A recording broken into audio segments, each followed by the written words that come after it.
Amen. Pwede tayo muna tumayo sandali at tayo manalangin. Dakilang Diyos na dakila at pinakamabuti sa lahat. Kami nagpupuri at nagpapasalamat sa iyo sa kabutihan niyo, Panginoon. You are good, O Lord. Sinasamahan niyo po kami, Panginoon, sa buhay namin every day in every walk of our life, Father. Pagpalain niyo po ang aming mga salitang pakikinggan today. Dalangin namin na ito po ay magkaroon ng marka, umukit sa aming puso. We're not just only informed about your word, about your goodness, but your word will always transform our life, Father. By your grace and by your mercy alone, kami, Lord, ay nabubuhay, nagsusurvive sa mundong to. Our life hindi po nakalaan para sa mundong to. Our life is prepared, that you are always prepared us, Lord Jesus, into eternal life. Kung saan nandoon yung buffet that you offered for us, Lord Jesus. A good life. A precious life, Lord Jesus. Kaya ingatan mo nawa kami, Panginoon, at sa aming pakikinig ng salita, Lord, buksan mo po yung aming puso at kaisipan. Na ikaw po, Lord, ang makita at marinig sa mga oras na ito. Patawarin niyo ako sa aking kasalanan at karumihan, Panginoon. At ang iyong mga salita ang makita sa aming buhay, Panginoon. Ito ang aming dalangin sa pangalan ni Jesus. Amen and amen. Alright. Alright. How is everybody? Are we all excited? Amen. So, ito is a continuation, review lang sa topic natin last week kasi meron tayong isang topic na hindi nakuha. So, we are blessed yung hindi nakarating last week kasi maririnig nyo yung word today. It's very important and napapanahon ang salita ng ating Panginoon na mapapakinggan today. Okay? Napakagulo ng ating paligid. Alright? Napakagulo ng paligid natin. Napakadami ng mga nangyayari as in kaliwat kanan, not only in our country, but all over the world.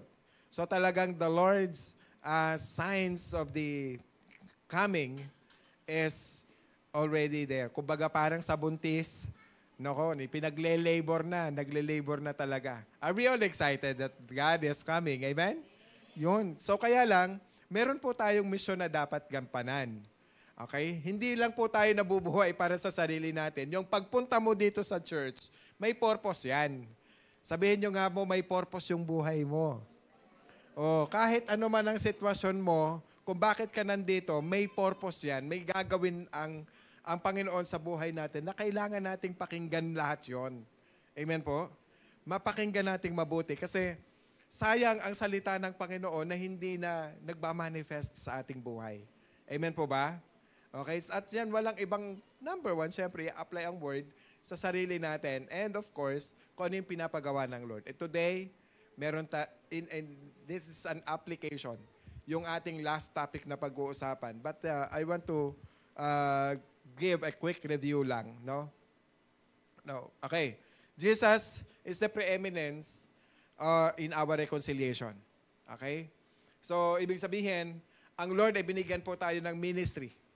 Ministry of what? Reconciliation. But all we need to do is just to fulfill that ministry. Sabihin nyo nga sa katabi nyo, fulfill that ministry. Ayan. Anong ministry na dapat natin gawin? To be a reconciler. Okay? So we need to be reconciled back to God. Okay? Marami po tayong mga pagsubok na dinadaanan because kailangan natin ma-reconcile sa ating Panginoon. Bakit?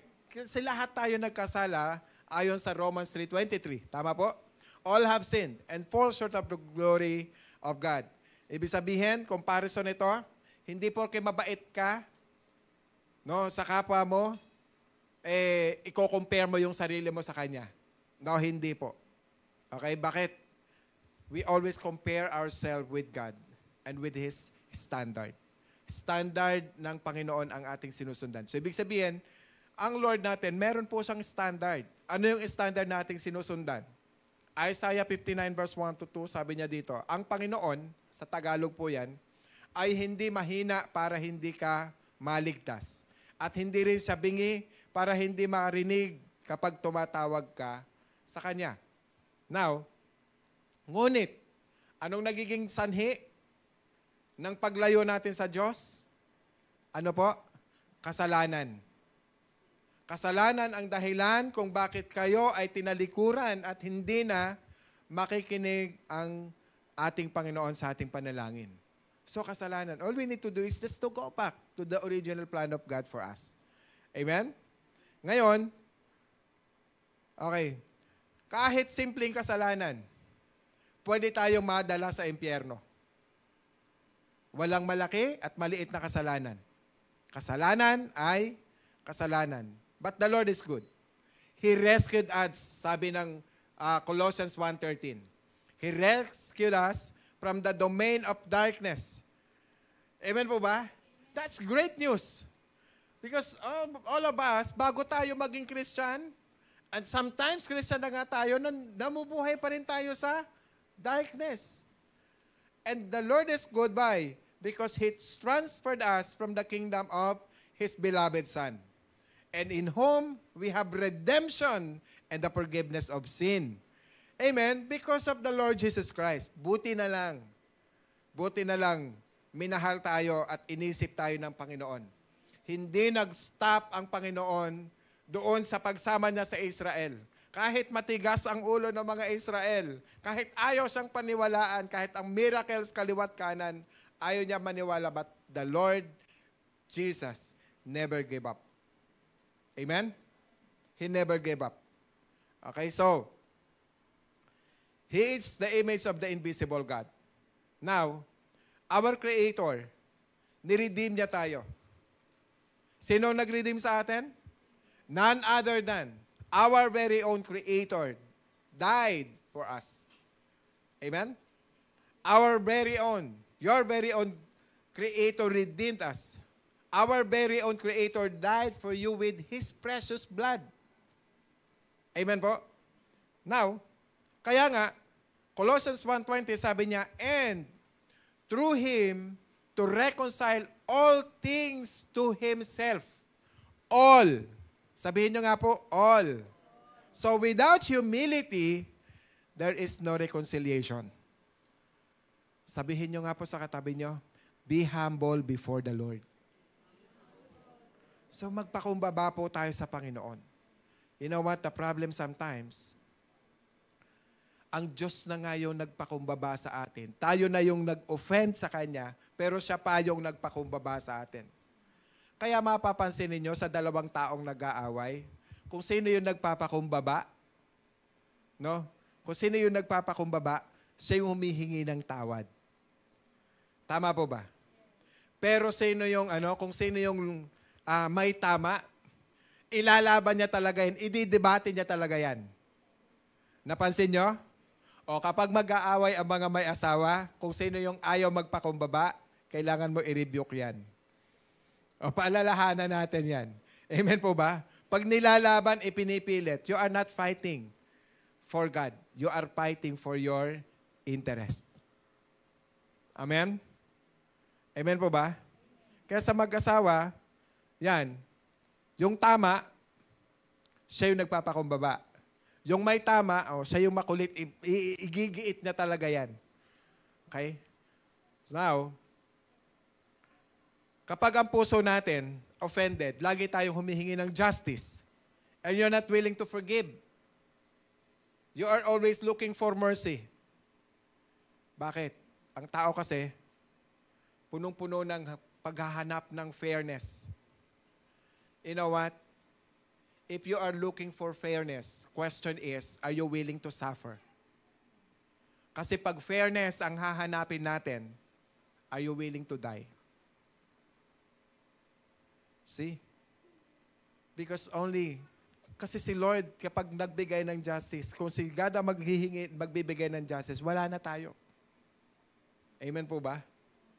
So, without humility, there is no reconciliation. So, Jesus stands supreme in reconciliation because He showed perfect humility. Amen? Now, eto yan. To be a reconciler, pinag-usapan po natin tatlong bagay last week at i-review natin tong tatlo na to. Yung dalawang una. So, naunawaan dapat natin na the Lord Jesus Christ is the supreme reconciler, the preeminence. So, dahil required yan, ano ang kailangan na sign para maging humble tayo at para ma-i-apply natin yung kanyang salita at yung anointing ng Lord to become a reconciler? Number 1, we need to be a loving. And number 2, be an overcomer. And number 3, we have the mindset of winning. So, yung tatlo na yan ang pag-usapan natin, but i-review natin muna yung dalawa. Be a loving. Ulitin ko in Colossians 1:20. And through Him, to reconcile all things to Himself. All things. Now, bakit kailangan niya makipag-reconcile sa atin? The Lord God, He can live without us. Amen? He is powerful. He is God. Amen? And self-sufficient. Hindi niya po tayo kailangan. Amen po ba? But the Lord is good. In Romans 5:7, sabi niya, while we were still helpless, at the right time, Christ died for the ungodly. And in verse 8, sabi niya, but God demonstrates His own love toward us. He demonstrates His love for us. Grabe yung demonstration ng Panginoon sa pag-ibig niya sa atin. And that while we were yet sinners, Christ died for us. Hindi siya namatay dahil mabuti ka. Namatay siya while we were sinners. Kaya nga po tayo lumalapit sa ating Panginoon kasi marumi po tayo. At kailangan po natin ng paglilinis ng ating Panginoon. Amen po? Now, kapag ka po naging Christian na tayo at lumapit tayo sa Panginoon, lagi po nating tandaan, hindi po tayo natatapos sa problema. Kapag sinabi mong lumapit ka, Lord, bakit ako marami ang problema? Nagkakamali ka ng iyong paniniwala. Pag mali ang paniniwala mo, magiging mali ang pamumuhay mo. Okay? Mali ng pagkakilala sa ating Panginoon. Nung nagkasala ang tao, tayo. Nagkaroon ng law. Ano yung law na yon? Thermodynamics. Because of what? Because of sin. Ngayon, ang kagandahan sa ating Panginoon, sa Colossians 1:20, sa last part, I say, sabi niya, whether things on earth or things in heaven.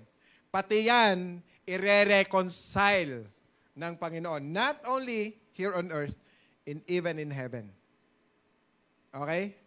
Now, Romans 8:21, sabi niya, for the creation itself also will be set free from its slavery to corruption into the freedom of the glory of the children of God.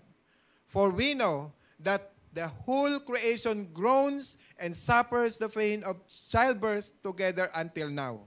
Na kung iniisip mo, mga kapatid, na may mai-offer pang mabuti ang mundo, wala. Sorry to say, wala po.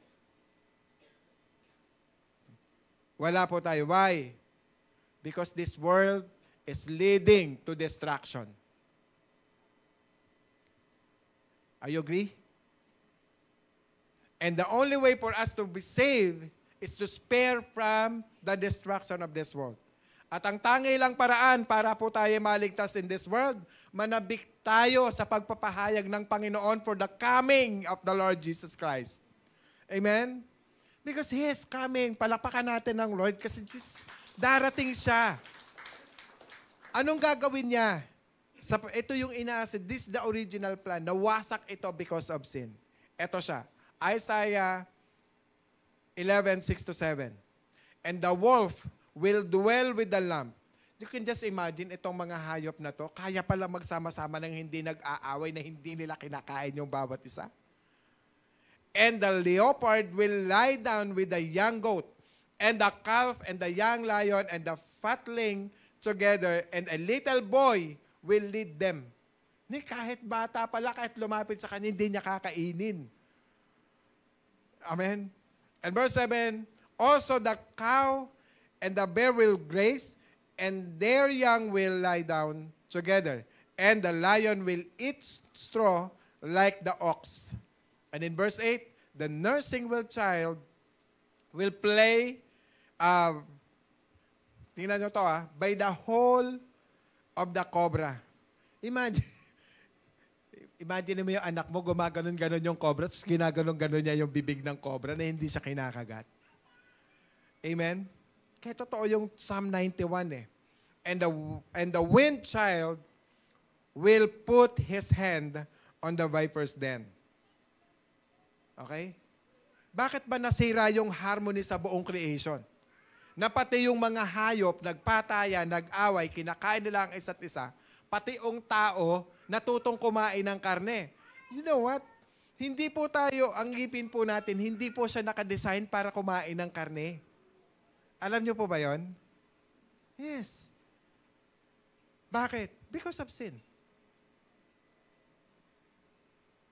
Amen? Because of sin. Kailan mag-unite yan? Kailan i-reconcile ng Panginoon yan? Kailan yan mangyayari?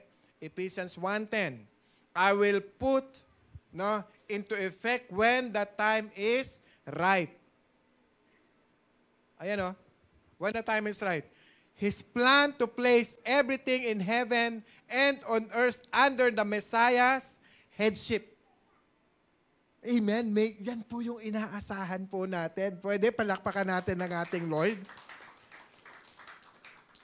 All safe in His hands. Amen po. Kaya anuman yung sufferings na dinadaanan natin, in this present time, are not worthy to be compared with the glory that is to be revealed to us. Sabi yan sa Romans 8:18. Dahil belong tayo kay Jesus, meron pong exciting glory dito na naghihintay sa atin, na inaabangan po nating lahat. At walang kahit sino man na presidenteng makakaayos ng kung anumang kaguluhan dito sa mundo. Ang Panginoon lang. Amen? Kahit na gustong-gusto na natin na a-attempt na tayong mag-comment sa Facebook, mag-react, all you need to do, mag-pray tayo. Amen? Mag-pray tayo. Nakaka-tempt eh. Mag-pray tayo. Amen po? Kaya ang gagawin lang po natin mga Christians, we need to bring people to reconcile to Jesus Christ dahil si Jesus is the only hope. Amen? The only hope when He leads, the leadership come, He will put place everything in order. Amen ba? Yun. Kailan mangyayari? When the time is right. Okay? Now, ano preparation natin na dapat gawin? Kailangan natin maisulat ang ating pangalan. Ipasulat sa ating Panginoong Hesus yung pangalan natin sa aklat ng buhay. Dahil ang hindi nakasulat sa aklat ng buhay, what happened? It thrown into the lake of fire. Revelations 20:15. Amen? So without humility, there is no reconciliation. Kaya lahat po tayo, we need a reconciliation. If we are not willing to reconcile with Him, there's no reconciliation, there's no humbleness before the Lord. Sorry. Dagat-dagatang apoy ang sasapitin natin. Amen? Pangalawa, be an overcomer. Okay? Colossians 1:21, sabi niya dito, noong unay, hiwalay kayo sa Diyos. Okay? Noong unay, hiwalay kayo sa Diyos. Mga kaaway niya, dahil sa kasamaan ng inyong pag-iisip. This is the battle at ng inyong mga gawa. Kaya nga sabi nung, di ko nakakalimutan yung commercial sa water. The greatest battle is in our mind. And the greatest opponent is our body. And in verse 22, yet He has reconciled you in His fleshly body through death, in order to present you before Him holy and blameless and beyond reproach. Okay? Ano daw ang sabi ng Diyos? We are all sinners. Lahat po tayo kaaway ng Diyos noon. Because of the mind set on the flesh is hostile toward God. Romans 8:7. For it does not subject itself to the law of God, for it is not even able to do so. Kaya kung ang pangarap lang po natin dito sa mundo ay para dito lang sa mundong to, kung nangangarap ka lang para sa mundong to, kaaway ka ng Diyos. Hindi ka kapanig ng Diyos kung nandito lang ang pangarap mo para sa mundong to. Ito yung simple paliwanag dyan. Remember when Peter, noong si Jesus, malapit na siyang hulihin at mamatay, pero kailangan niyang gawin, anong sabi niya? Tingnan natin. Matthew 16:21, sabi niya, for what time Jesus began to show His disciples that He must go to Jerusalem and suffer many things from the elders of chief priests and scribes and be killed and be raised up in the third day. Ito yung sinabi ni Jesus sa kanyang mga disciple. Pumalag si Peter. Anong sabi ni Peter? Verse 22 ng 16. Peter took him aside and began to rebuke. Sino ni-rebuke niya? Si Jesus ni-rebuke. God forbid it. Sabi niya, Lord, this shall never happen to you. You know what? Yung minsan yung mga pangako natin sa Panginoon, ganyan tayo eh. But anong ginawa ng Panginoon? Verse 23, get behind me, Satan. Yun ang tawag sa kanya ni Jesus. Anong sabi niya? You are a stumbling block to me. If you are not setting your mind on God's interests, Batman's mind. Minsan, basta na lang tayo makapagbato, makapangako. So, para tawagin kang Satan, bisa ibihin, hinahadlangan o kaaway ka ng Diyos, hinahadlangan mo ang programa ng ating Panginoon. Amen? If you are not cooperating with the program, the plan, if you keep on questioning, hinahadlangan natin yung programa ng ating Panginoon. Madalas, pang sariling interest po lang natin yung ginagawa natin. O usually, yung pinag-aawayan ng mga tao. Like what happened ngayon. Pansariling interest ang pinag-aawayan nila.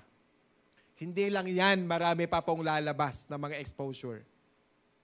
Madami pa. Kaya keep on praying. Nasa paglilinis in even ng ating nations. Amen po? God exposes everything. Amen? Pero may paalala po ako sa ating lahat, and including me. We need to be accountable. Maging sa pagpili. Sometimes madalas at palagi nakatingin tayo sa physical. No. Sa Diyos tayo humingi ng wisdom. The next time na dadating tayo sa pagboto, meron po tayong responsibility. Amen? Minsan, pansariling interest lang yung maging sa trabaho, maging sa pamilya, pati sa mag-asawa. Hindi yung interest ng Lord, interest ng sarili natin. Yung pinakikipaglaban natin. Kaya nga sabi ng Exodus 20, verse 4, you shall not make for yourself an idol or any likeness of what is in heaven above or in earth beneath or in the water under the earth. So, nandito minsan yung kapangyarihan. Nasa atin ang power to choose. But mostly, interest lang natin po yung nasusunod. Hindi interest at plano ng Panginoon. Amen? We shall not worship God, the gods of this world. Amen po?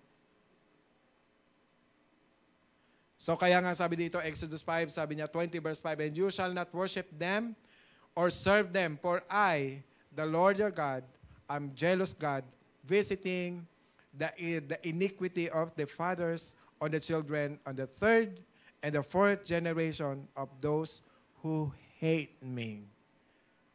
Alam nyo, ang tawag sa taong gumagawa ng idols, nag-form ng idols in their mind, and physical idols, ang tawag ng Lord, those people are hating Him. They hate God. And the curse, it will transfer to the next generation, up to fourth generation. Imagine we make an image, then you're doing it for, sabi mo, you are doing it for the Lord. Ano sabi ng Lord? Those people who doing it, those people who hate me.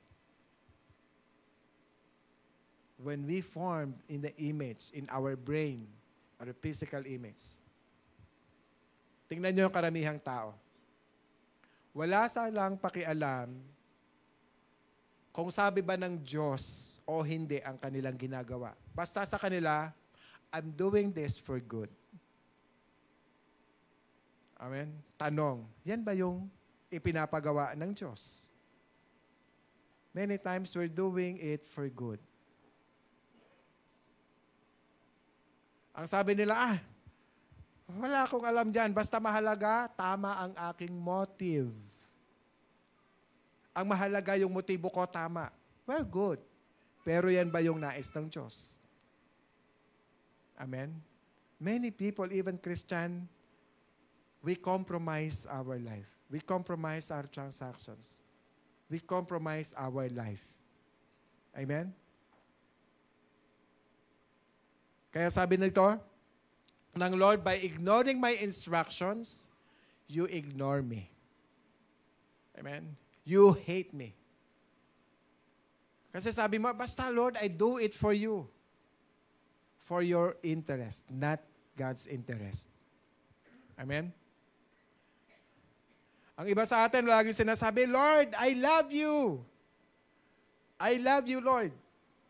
I worship you, Lord. Question. Napatawad mo na kapatid mo? Napatawad mo na nanay mo? Napatawad mo na anak mo? Napatawad mo na kapitbahay mo? Yung kaibigan mo dati, ngayon, kaaway mo na, napatawad mo na siya? Amen? From the heart, pinatawad mo na ba sila? Nakausap mo na ba yung taong ginadji ka? Pinapi ka? Ano yung ginadji? Gigil na gigil ka na. No? Puputo ka na sa galit, pero di niya alam na galit ka sa kanya. Tama po? God always checks our heart. Amen? Kahit asawa mo yan, kahit anak mo yan, we are accountable to God. Many times, we're doing it for our own interest. Amen? So, ano sabi ng Lord? Dati kaaway po tayo, sabi ng Romans 5:10. Dati kaaway tayo ng Diyos. Pero ngayon, praise God, tinanggap na tayo bilang mga kaibigan sa pamamagitan ng pagkamatay niya sa krus ng kanyang anak. At sa ngayon, meron na tayong magandang relasyon sa Diyos. Praise the Lord. Tiyak na ang kaligtasan natin. Amen? Ligtas tayo sa kaparusahan ng buhay na ito, sa buhay na ito, dahil kay Kristo na namatay sa krus para sa atin. Grabe yung pag-ibig ng Diyos. Pwede palakpakan natin ng Lord. Come on, church. Let's give Him praise. Sabi ng Lord, galit kayo sa akin? Since you are hostile to me, kaya kailangan natin makipag-reconcile sa Kanya. Amen? Kaya nung ginawa ng Diyos, kailangan kong pumunta dyan. And I need to die on the cross for you so that you would reconcile to me. Amen. Buti na lang. Buti na lang nabuhay ang ating Kristong namatay sa krus muli. Amen? Now, kaya, laging tandaan, maraming tao pumupunta sa mga relihiyon at nag-iisip at nagsasabi na maitama sila, makalapit sila sa Panginoon. Kailang walang tamang relihiyon. You know, kahit magsimba po tayo dito linggo-linggo at umawit po tayo, kahit mag-iiyak pa tayo dito sa church. Kung hindi naman po natin ginagawa yung plan and purpose ng Diyos sa buhay natin, hindi mo pwedeng sabihin pagharap mo sa Lord, Lord, member ako ng Word for the World, Quezon City. Linggo-linggo po ako nagsisimba. Grabe po, umiiyak pa po ako pag awit ko. Kapatid, hindi po yan ang tatanungin ng Lord. Ang tatanungin ng Panginoon, ginagawa mo ba yung instructions ko sa'yo? Because religion, ibig sabihin niya religare, ibig sabihin to bind, to connect man back to God. That's the meaning of religion. Amen? Pero hindi dahil member ka ng Word for the World, ligtas ka na. Amen po? Hindi po. Hindi group ang magliligtas. Hindi pumasok ka sa simbahan na yon, ligtas ka na. Hindi yan spaceship na dadalhin ka sa langit. Amen? The Lord Jesus Christ is the only way, the true life, that no one can come to the Father except through Him. Amen? Bakit natin kailangan ng ma-reconcile? Because there is a broken relationship that needs to connect again to God. Nahiwalay tayo eh. Amen po ba? Are we blessed? Amen. Thank you, Lord. Now, palakpakan natin uli ang ating Panginoon. Kaya po sa mga tao na merong kang misyon, mahal mo sa buhay, halimbawa, ang tigas ng ulo, feeling mo ayaw sumunod, ayaw makinig. Don't lose hope. Don't say it, wala nang pag-asa yan, ganyan na talagang, who are you to say that? Baka hindi yun ang kailangang inuuna ng Lord na babago ikaw na nagsasabi ng ganon. We are not the judge. Amen?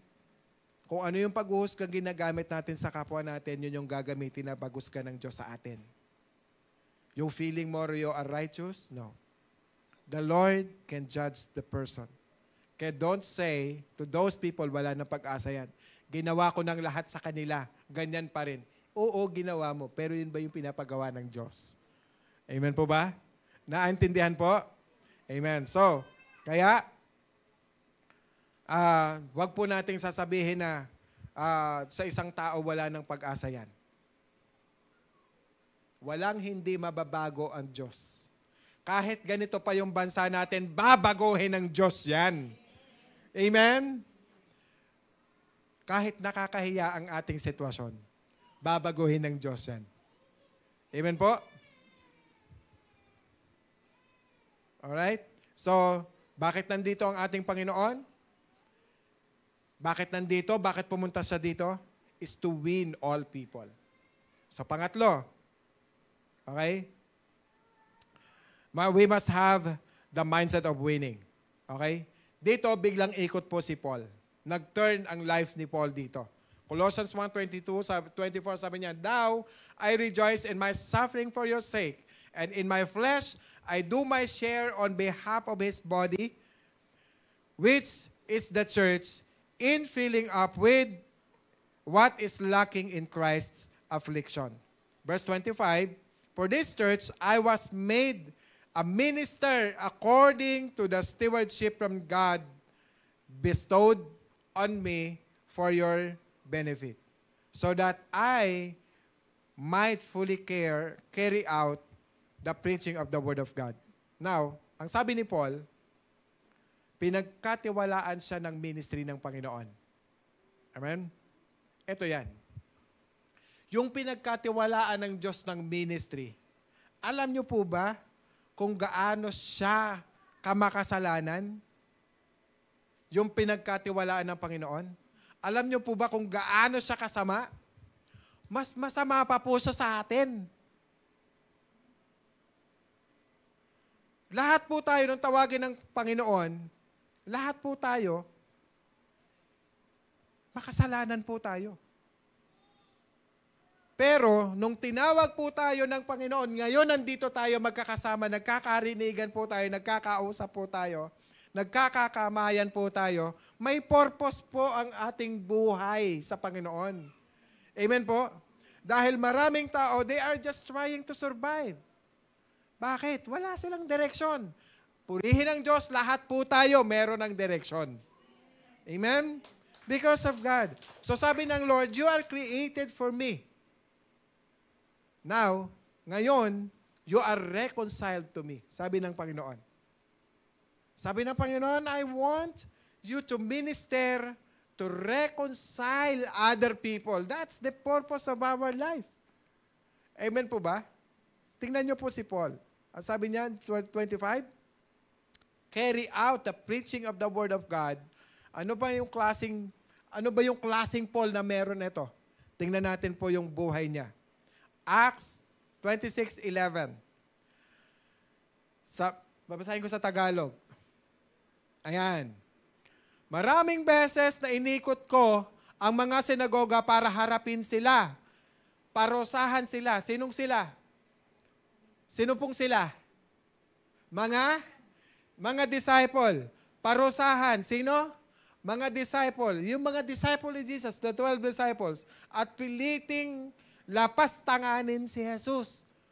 O, tinagalog ko po para mas madali nating maintindihan. Amen po? Sabi niya, para lapastangan at sa tindi ng galit ko sa kanila, nakarating ako sa malalayong lungsod sa pag-uusig sa kanila. Yun yung mga disciple ni Jesus. Yan ang kanyang trabaho, ganun siya kasama.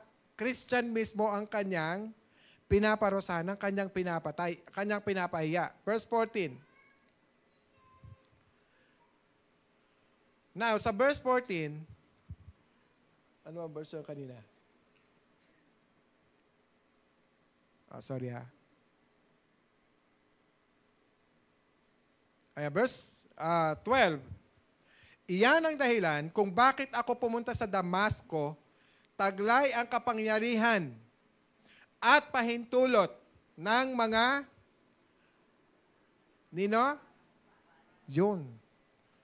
ng mga priest. Tanghaling tapat po noon, Haring Agripa. Sino si Haring Agripa? Bakit? Nahuli po kasi siya na nagpipreach. Kaya ngayon, nung hinuli, pinapaliwanag niya yung kanyang side kung bakit siya naging tagapagbahagi ng salita ng Diyos. Dati mamamatay ng Kristiyano. So ngayon, at habang naglalakbay, ay nakakita ako ng liwanag mula sa langit na nakakasilaw pa kay sa araw at nagniningning ang liwanag sa palibot namin ng mga kasama ko. Okay? And verse 14, natumba kaming lahat at may narinig po akong tini na nagsalita sa akin sa wikang Arameo, Saulo, Saulo, bakit mo ako inuusig? Okay? Sinasaktan mo lang ang iyong sarili gaya ng bakang sumisipa sa matulis na kahoy. And in verse 15, nagtanong ako, sino po kayo? Panginoon? Okay, alam niya eh.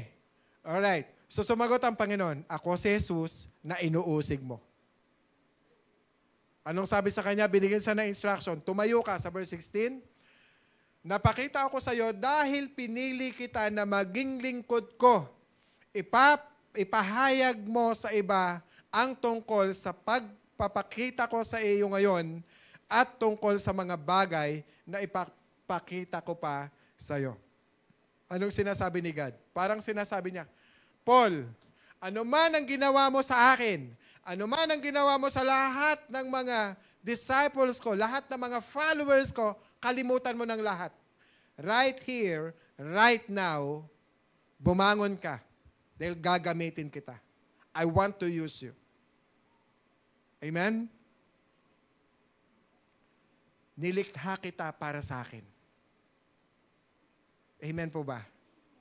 Kaya nilikha tayo ng Diyos lahat para sa Kanya. Verse 17, ililigtas kita sa mga kapwa mo Hudyo at sa mga hintil.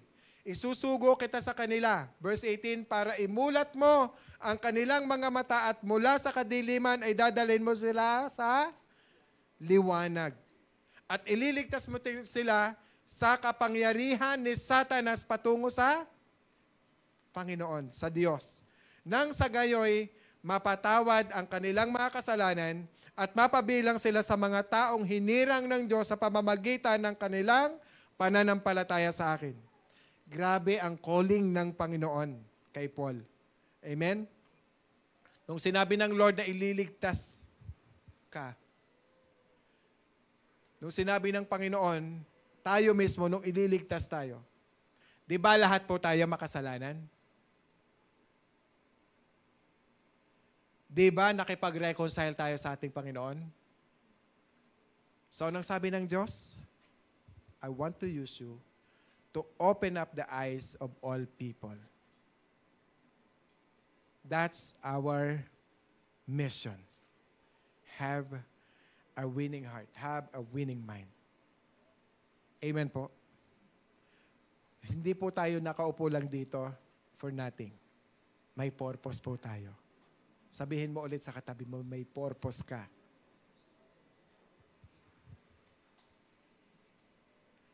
Maaaring sasabihin mo, hindi naman ako qualified. Hindi ako maalam. Tingnan niyo po si Paul. Mas masamang tao po si Paul. Tama po ba? Masamang tao siya. Alam niyo po ang Panginoon, mahal niya po tayo. Amen po? Hindi ka niya lang niligtas, binigyan ka pa rin niya ng purpose sa iyong buhay. Ang totoo niyan, hindi naman po mahalaga kung ano yung kahinaan mo. Ang mahalaga, yung kalakasan ng Diyos sa buhay mo. Yung kalakasan ng Diyos na ibinibigay niya sa'yo. Dahil lagi po nating tandaan, nung niligtas po tayo ng ating Panginoon, binigyan niya rin po tayo ng calling of reconciliation. Amen po? Amen? Yes. Can verse 24, ano sabi ng Colossians 1:24? Now I rejoice in my sufferings for your sake, and my flesh I do my share on behalf of His body, which is the church, in filling up what is lacking in Christ's affliction. Anong sinasabi? Kulang ba yung affliction ni Jesus? Hindi po. Ang sinasabi po ni Paul dito, I'm willing to suffer because of this message. Because of His instructions. Anong instructions ng Lord? Imulat ang mga mata ng mga tao na nasa kadiliman. Na nabubulagan. That's why, church, I encourage you, we need to pray. We need to pray. Not only for your life, not only for your family, but for this nation. Mamulat ang mga mata ng lahat ng mga nabubulagan. Kaya sinasabi,